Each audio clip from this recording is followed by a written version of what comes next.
మనం ప్రియమైన కార్మికులారా, రాష్ట్ర ప్రధాన కార్యదర్శి కమిషనర్ గారు అనితా రామచంద్ర మేడం అని చెప్పేసి మేడం లీవ్లో ఉందంట, ఎలక్షన్ డ్యూటీ ఉంది, అందుబాటులో లేదు. డిప్యూటీ కమిషనర్ వెస్టీ సార్ అని చెప్పేసి మన దగ్గరకు వచ్చిండు.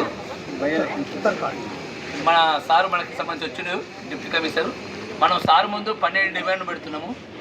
ఇవి చాలా ప్రముఖమైనవి. దాంట్లో ప్రధానంగా సంబంధించి సార్ ఈ మొత్తం అన్ని జిల్లాల నుంచి వచ్చిన కొన్ని ముఖ్యమైన వాళ్ళని రామన్నాం. ఎందుకంటే ఇక్కడ స్థలములు కూర్చోవడానికి కనుక వీరికి ఇబ్బంది, మాకు ఇబ్బంది అని చెప్పేసి దాంట్లో ప్రధానంగా సార్ 2 నెలల నుంచి 9 నెలలు 10 నెలల జీతాలను గ్రామ పంచాయతీ ఉన్నాయి. కలెక్టర్లు అడిగాం, డీపీ వాడికి సంబంధించింది మాకు నిధులు లేవైతే మేము ఏమి ఇవ్వలేని పరిస్థితులు అని చెప్పేసారు. ఇది పరిస్థితి. 10 నెలలు ఉన్నాయి, 10 నెలలు కూడా ఉంటాయి. 13 నెలలు ఉన్న చేతులండి, 13 నెలలు 9 నెలలు 9 నెలల జీతం ఉన్న ఏ జిల్లా వనపడుతున్నారు, మాట్లాడుతున్నారు. 5 నెలలు 5 నెలల జీతం మేజర్ ఉండరు. నిజామాబాద్ కూడా 5 నెలలు, నిజామాబాద్, ఖమ్మం సార్ అట్లా 9 నెలల వరకు జీతాలు పెండింగ్ ఉన్నాయి. మా దృష్టికి వచ్చింది సార్. సరే ఒక్క జిల్లా ఒకే గ్రామం సరిపోతుంది. చిన్న చిన్న గ్రామాలు 10 నుంచి 13, చిన్న గ్రామాలు. పెద్ద గ్రామాలు అయితే 5. ఇంత జీతాలు లేక 15 నెలలు 15 నెలలు మండలం. ఓకే ఓకే ఎమినపల్లి ఆగవే సార్ చెప్తాం. మీరు సార్ పని చెప్తున్నారు, రోజు మన గ్రామాలకి అవార్డులు రివార్డులు మీకు గవర్నమెంట్కి వస్తుంది, మీరు పొందుతున్నారు, చాలా గొప్పగా గవర్నమెంట్కి సంతోషపడుతుంది. మా కార్మికులు మాత్రం కడుపు ఎండిపోయి ఆ బాధపడుతూ ఆర్థాకలతో జీవిస్తున్నారు. వాళ్ళని ఎట్లా పరిష్కారం చూస్తారు మీరు చెప్పండి. జీతాలు లేకపోతే ఎట్లా పని చెప్పబుద్ధి అవుతుంది. మన ఆఫీసర్లు సార్ జీతాలు లేవు కదంటే మీరు పనులు బందీ కాదంటున్నారంట. ఎవరైనా మన జిల్లాలో సంబంధించిన ఒక గవర్నమెంట్ ఉద్యోగస్తుని జీతం రాలేస్తారంటే మీ కింది స్థాయిలో సంబంధించిన సూపరింటెండెంట్లో లేకపోతే ఒక క్లర్క్ను అడగలుగుతారా? కానీ ఈ జీతగాలు చిన్న జీతగాలని ఇట్లా లెక్కలేస్తాం అనేది మాట్లాడకూడదు. వాటి జీతాలు ఎన్ని రోజుల్లో మీరు పెండింగ్ తక్షణమే పూర్తి చేయాలి మా డిమాండ్. రెండోసారి గ్రామ పంచాయతీ వర్కర్లో సేమ్ పని, మున్సిపాలిటీలో సేమ్ పని. కొత్తగా పిఆర్సీలు ఇచ్చారు 22లో 60 జీవో అమలు చేశారు. మాకు మాత్రం సంబంధం 60 జీవో అమలు చేశారు. ఖచ్చితంగా సేమ్ ఒకటే రకమైన పని కనుక మా గ్రామ పంచాయతీ పిఆర్సీ అమలు చేసి 60 జీవో అమలు చేయాలని చెప్పేసి. మూడోసారి గ్రామ పంచాయతీ సంబంధించింది వీళ్ళకి జీతాలు లేకుండా కారణం ఏంటంటే మీరు ఇది రాష్ట్ర గవర్నమెంట్ సెంట్రల్ గవర్నమెంట్ నిధులు ఇస్తేనే ఇవ్వాలి, 14,500 15,500 అంటున్నారు. కానీ వీళ్ళు జీతాల కోసం సపరేట్ గ్రాంట్ ఏర్పాటు చేయాలి. ఒక నిధి ఉంటే ఈ జీతాల సమస్య ఉండదు. గవర్నమెంట్ సంబంధించింది వచ్చిన డబ్బులు ఏమైనా ఒకటి వస్తే ఆ లైట్ల కోసం సంబంధించి, డీజిల్ కోసం, ట్రాక్టర్లు సంబంధించిన ఈఎంఐల కోసం కట్టుకుంటున్నారు సర్పంచులు, సెక్రటరీలు అదే పని చేస్తున్నారు. వీళ్ళు మాత్రం ఎండబెడుతున్నారు. కనుక అక్కడ ప్రత్యేక గ్యారంటీ ఉండాలని చెప్పేసి ఈ 2011లో జనాభా ఉంది, ఇప్పటికి జనాభా పెరిగింది. గ్రామాలు మాత్రం చాలా తక్కువ ఉన్నారు వర్కర్లు, పనిభారం పెరిగింది కనుక ఆ కొత్తగా కార్మికులు తీసుకోవాలని జనాభా కొత్తగా కార్మికులను తీసుకున్నారు. కానీ వీళ్ళ జీతాన్ని అందరికీ పంచి 2011లో లెక్కలు అంటే ఏమైందంటే వాళ్ళు కొత్తగా రిక్రూట్మెంట్ చేసుకున్నారు, చేసుకొని ఈ జీతాన్ని పంచుతున్నారు.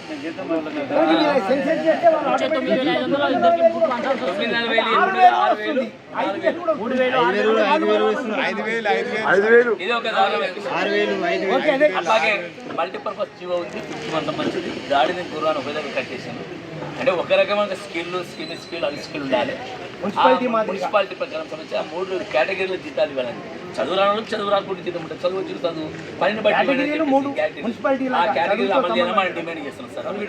అది 51 చేసేది చేయాలి. అలాగే కారోబార్ బిల్ కలెక్టర్ సంబంధించి చాలా ఏళ్ళుగా స్పెషల్ స్టేటస్ ఇస్తామని మీరు ఇచ్చారని చెప్పారు. ఇప్పటికి ఇస్తున్నారు కనుక వాళ్ళు కూడా స్పెషల్ స్టేటస్ కల్పించి ఈ అసిస్టెంట్ సంబంధించి సెక్రటరీలుగా నామకరణం చేయాలని చెప్పేసి కారోబార్లు కోరుతా ఉన్నాం. అట్లాగే ఇప్పటికీ గ్రామ పంచాయతీలు చచ్చిపోయారు సార్, 100 మంది చచ్చిపోయారు. అన్ని జిల్లాల నుంచి మీకు కాంపిటీషన్ ఉంటే టీపీ వాళ్ళు చెప్పాము, కలెక్టర్ చెప్పాము, ఆ లీస్టులు కూడా ఇచ్చాము. ఒక్కరికంటే ఒక్కరికి ₹1 ఇన్సూరెన్స్ అంటే సహజంగా సార్ మేము చెప్పాము. కొన్ని జిల్లాలో శ్వేతమాంతి మా దగ్గర వనపర్తిలో ఉన్నప్పుడు 999 కట్టమని మేడం చెప్పారు పోస్టల్ ఇన్సూరెన్స్. కనీసమైన యాక్సిడెంట్ ఇన్సూరెన్స్ 10 లక్షలు వస్తాయి. ఇప్పటికీ మీరు ఏ ఇన్సూరెన్స్ నిన్న ఒక ఎస్బీఐ బ్యాంక్ సంబంధించిన ఒక సార్ కలిసిండు, ₹20 కడితే 2 లక్షల ఇన్సూరెన్స్ ఉందంట యాక్సిడెంట్. నిన్న ఒక వర్కర్ దగ్గర వేరే మాట్లాడుతుంటే కలిసిండు, ఏం పని చేస్తున్నారు అడిగితే ₹20 కూడా కట్టని పరిస్థితి మీ గవర్నమెంట్ దగ్గర ఉందా మేము అడుగుతున్నాం. మీ దగ్గర ₹1,00,00,000 ఖర్చు చేస్తున్నారు గ్రామ పంచాయతీలు కదా, ఇప్పుడైనా మేము అంటున్నాం తక్షణం ఆ 20 రూపాయలన్నా ఎస్బీఐలో ఆంధ్ర బ్యాంకులో అనేక బ్యాంకులకు సంబంధించి 20 రూపాయలు కట్టండి కనీసం. బ్యాంక్ ఉంది డిపాజిట్ సంబంధించి అన్ని అకౌంట్ తీసి సంబంధించింది 340 ఉంది. అది 5,000 సంబంధించిన 1 లక్ష రూపాయలు సాధారణ అన్నది అది కూడా కట్టలేకపోతున్నారు. అందుకే మీరు ఏం చెప్తున్నారు సార్ అంటే మీరు పిఎఫ్ అమలు చేయండి. మీరు ఇన్సూరెన్స్ కట్టకపోయినా సంబంధించింది వాళ్ళకి ఈడీఎల్ వస్తుంది. ఇన్సూరెన్స్ 2 lakhs నుంచి 7 lakhs వస్తుంది. కానీ పిఎఫ్ అమలు చేసే సంబంధించింది చాలా మేము మా పర్సెంట్ మాకుంటుంది 50%, మీ పర్సెంట్ మేము అమలు చేస్తే మాకు ఈడీఎల్ ఇన్సూరెన్స్ సంబంధించింది చనిపోయిన మా కుటుంబ సభ్యులకి వాళ్ళకి కనీసం మన పెన్షన్ కూర్చుంటుంది కనుక పిఎఫ్ని 20 మంది ఉంటే పిఎఫ్ అమలు చేయొచ్చు. కానీ ఈ రాష్ట్రంలో సుమారు నిన్న ఒక ఈనాడు పత్రిక వచ్చింది 51,308 మంది ఉన్నట్టుగా మీ గవర్నమెంట్ లెక్కలు ఉన్నాయి. 51,308 మంది గవర్నమెంట్ మీ లెక్కలు చెప్పినాయి మా పత్రిక. కనుక అంతమంది ఉన్నారు కనుక యూనిట్కి తీసుకొచ్చి చేయడం మా డిమాండ్ సంబంధించి పిఎఫ్ ఈఎస్ఐ అమలు చేయాలి, గ్రాడ్యుయేట్ చేయడం. కొద్దిమంది వయసు పేరేదని చెప్పేసి తీసేస్తున్నారు. ఇన్ని ఏళ్ళు పనిచేసారు వాళ్ళు 50 రూపాయల నుంచి పనిచేసే వాళ్ళు ఉన్నారు. 30 ఏళ్ళు 40 ఏళ్ళ నుంచి మంచి గ్రామ పంచాయతీ వాటర్ మ్యాన్గా పనిచేసారు. ఫ్రీ సర్వీస్ చేసిన వాళ్ళు ఉన్నారు. వాళ్ళు ఈరోజు అకారణం తీసేసారు ఇట్లా. కనుక వాళ్ళకి 5 lakhs సంబంధించింది కనీసం వాళ్ళ గ్రాడ్యుయేట్ తీసేసి వాళ్ళ కుటుంబంలో ఉద్యోగం ఇవ్వాలని చెప్పేసి. అలాగే ఈ బట్టలు సార్ ఎప్పుడో బట్టలు ఇచ్చారు. బట్టలు ఆడితే కూడా మాతో డబ్బులు ఏమంటున్నారు. శానిటైజర్ డబ్బులు ఏమంటే చేశారు. శానిటైజర్ చేశారు రోజులు ఏమంటున్నారు లేవు. అంటే ఇంత దారుణమైన పని చేయిస్తుండ్రు కార్మికులు. వాళ్ళు అంటు రోగాలు భయపడి చచ్చిపోతే ఎవరు ఆ కుటుంబాన్ని ఆదుకుంటారు. ఇన్సూరెన్స్ లేదు, గ్రాట్యుటీ లేదు, చట్టం ప్రకారం ఏమీ లేవు.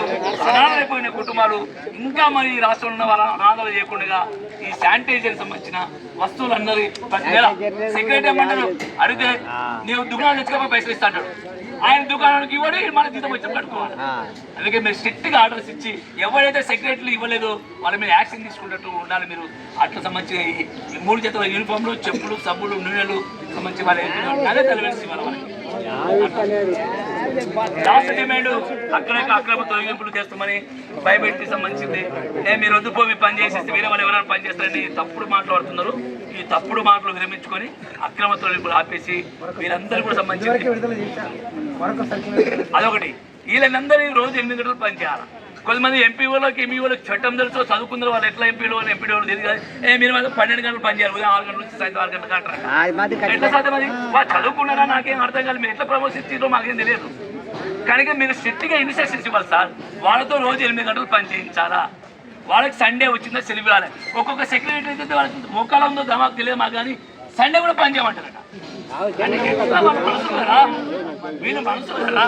అంటే మాకి కుటుంబాలు ఉన్నాయి, భర్తలు ఉన్నారు, పిల్లలు ఉంటారు, పిల్లలు ఉండరు, మంచి భర్తలు సంబంధించింది వాళ్ళకి కుటుంబాలు ఉన్నాయి. వాళ్ళతో ఒక రోజు గడపవద్దా? వాళ్ళకి ఆనందం వద్దా? అందుకే ఈ సమస్యలన్నీ జటిలమైన సమస్యలు మన గ్రామ పంచాయతీ వ్యవస్థలో నెలకొన్నాయి.